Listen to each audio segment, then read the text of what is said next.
Ang ganda ng tattoo mo nung bagong gawa. Pagkatapos mag-heal, parang ang labo, parang ang pangit. Sige, pag-usapan natin yung mga dahilan kung bakit nagkaganon.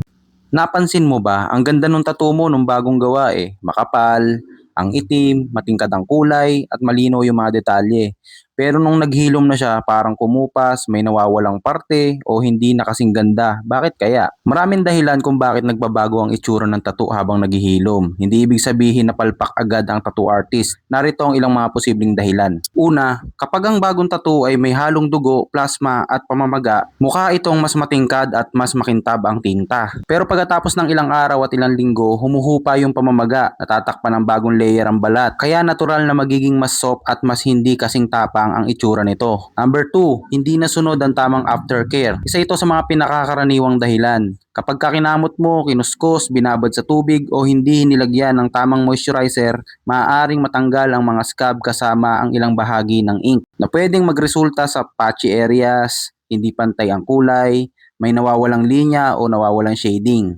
Number 3, masyadong makapal ang scabbing. Kapag sobrang lalim ng pagkakagawa o masyadong natroma ang balat, maaaring magkaroon ng makakapal na langib. Kapag napuwersang matanggal ang mga ito, may posibilidad na mahugot din yung mga ink na nasa loob. Number 4, hindi sapat ang pagpasok ng tinta sa balat. Kung masyadong mababaw ang pagpasok ng karayo, maaaring hindi maabot ng tinta ang tamang layer ng balat. Habang naghihilom, natural na itatapon ng katawan ang tinta at magmumukhang faded o kulang ang tattoo. Number 5, masyadong malalim ang pagpasok ng karayom.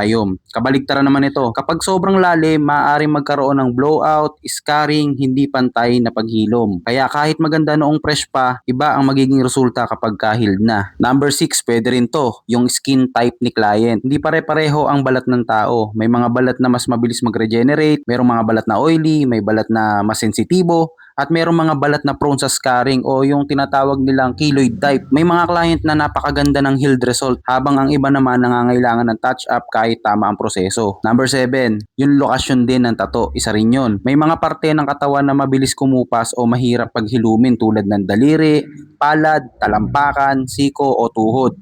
Dahil madalas gumalaw, magasgas o magkaroon ito ng friction. Number 8, pagkakababad sa araw. Ito, lagi ko itong sinasabi. Ang UV rays ay isa sa pinakamalaking kalaban ng tattoo. Kung madalas maarawan habang naghihilom o kahit pagkatapos gumaling, mas mabilis kumupas ang tinta at mawala ang contrast. Number 9, mahinang immune system o mabagal na healing. Kapag kulang ka sa tulog, stressed, may sakit o hindi maganda ang pangkalahatang kalusugan mo, maaaring mas tumagal ang healing process na makakaapekto sa final result. Number 10, hindi lahat ng fresh tattoo ay totoong maganda. Kung minsan nadadaya ang ating mata ng pamamaga, pamumula, yung mga plasma na lumalabas. Ngunit kapag gumaling na at humupa na ang lahat ng ito, doon palang makikita ang tunay na kalidad ng tattoo. Number 11, kailangan talaga ng touch up. Kahit ang mga pinakamahuhusay na tattoo artist sa mundo ay may mga tattoo na nangangailangan ng touch up. Normal lang ito, lalo na sa fine lines, napakaliliit na detalye ng tattoo, may hirap na bahagi ng katawan, at saka yung mga balat na hirap pumapit yung ink. Tandaan, ang tunay na sukatan ng magandang tattoo ay hindi kung gaano ito kaganda noong bagong gawa, kundi kung gaano ito kaganda pagkatapos mag-heal.